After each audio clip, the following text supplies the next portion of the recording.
அசோகனா நீங்க எந்த script select பண்ணாலும் அதுக்குன்னு ஒரு தனித்துவம் இருக்கும். அது பொறுத்து தான் மக்கள் வராங்க. இந்த ஸ்கிரிப்ட்ல நீங்க என்ன பார்த்து அதனால இந்த கதையை செலக்ட் பண்ணுங்க? நாஸ்டால்ஜியா அப்படிங்கிற ஒரு விஷயம். அதாவது எப்பவுமே நம்மளுக்குள்ள அந்த ஃபர்ஸ்ட் ஈர்ப்பு, ஃபர்ஸ்ட் அட்ராக்ஷன், ஃபர்ஸ்ட் லவ் இதெல்லாமே ரொம்ப அழகான இடத்துலையோ இல்லை ரொம்ப தூரமான இடத்துலையோ உள்ள இருக்கும். அந்த விஷயங்களை இந்த படம் தொடுன்னு நான் எதிர்பார்க்குறேன். ஏன்னா அவர் சொல்லும் போது என்னோட ஃபர்ஸ்ட் க்ரஷ்ஷு இதெல்லாமே எனக்கு தோணுச்சு. அவர் சொல்லும்போது ரொம்ப அழகாக அந்த விஷயத்தை ஹேண்டில் பண்ணியிருந்தாரு.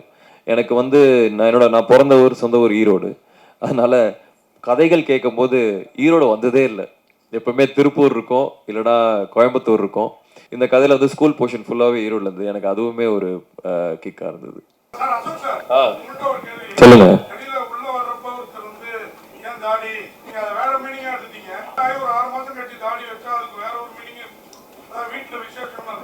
அப்படியா? இப்படில தெரியுங்க.